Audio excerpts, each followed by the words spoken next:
Chapter 3. The First Breath Shared. 2 days. The sanctuary counted them in light and shadow from the silver tree. Selene woke the first morning to find Riven already at the spring, washing blood from his torso. The worst gashes had closed to silver scars. The broken horn had regrown into a sharp, proud curve. He looked almost whole. He glanced up. "You snore." "I do not. Like a reef storm. It's adorable." She threw sand at him. He caught her wrist, tugged her into the water, and kissed her until neither of them cared who snored. They spent the day exploring the hidden passages. One led to a chasm where wind screamed upward, carrying the scent of open ocean. Riven stood at the edge, eyes closed, letting it tear at his hair. "I used to dream I could step off and fly," he said. Selene stepped behind him, arms around his waist. "One day you will. With me." That night they danced in impossible rain that fell from the cracked ceiling. Riven spun her barefoot across warm sand, laughing like the weight of centuries had finally slipped from his shoulders. On the second morning he carved her a tiny whale from driftwood while she pretended to sleep. When she opened her eyes, he slipped it into her palm. "For the day I see the real thing," he whispered.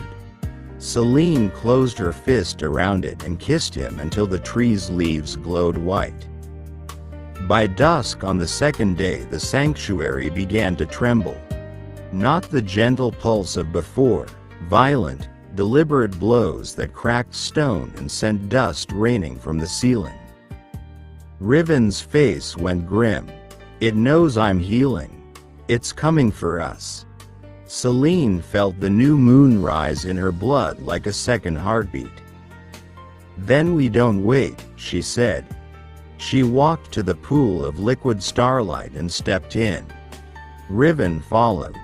The transition was instant. They stood on a reef of pure light beneath twin moons. Coral sang when brushed. The current circled at a distance, curious, almost respectful. Riven faced her. "Tonight is breath. It must be freely given." Selene answered by pulling him down into a kiss that stole the air from both their lungs. He breathed into her, deep, deliberate, filling her with storm and salt in him. She breathed back, giving him every sunrise she had ever loved.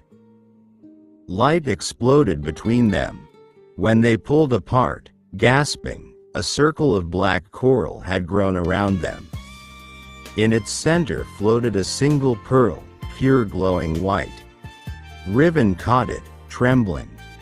"One," he said. The reef dissolved.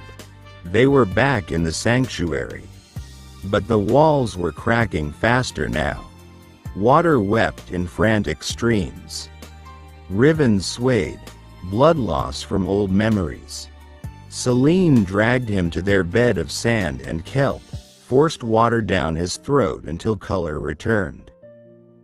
He fell asleep with his head in her lap. Selene sat watch, running fingers through his hair, feeling the new pearl pulse warm against her skin. Outside, the current gathered its strength.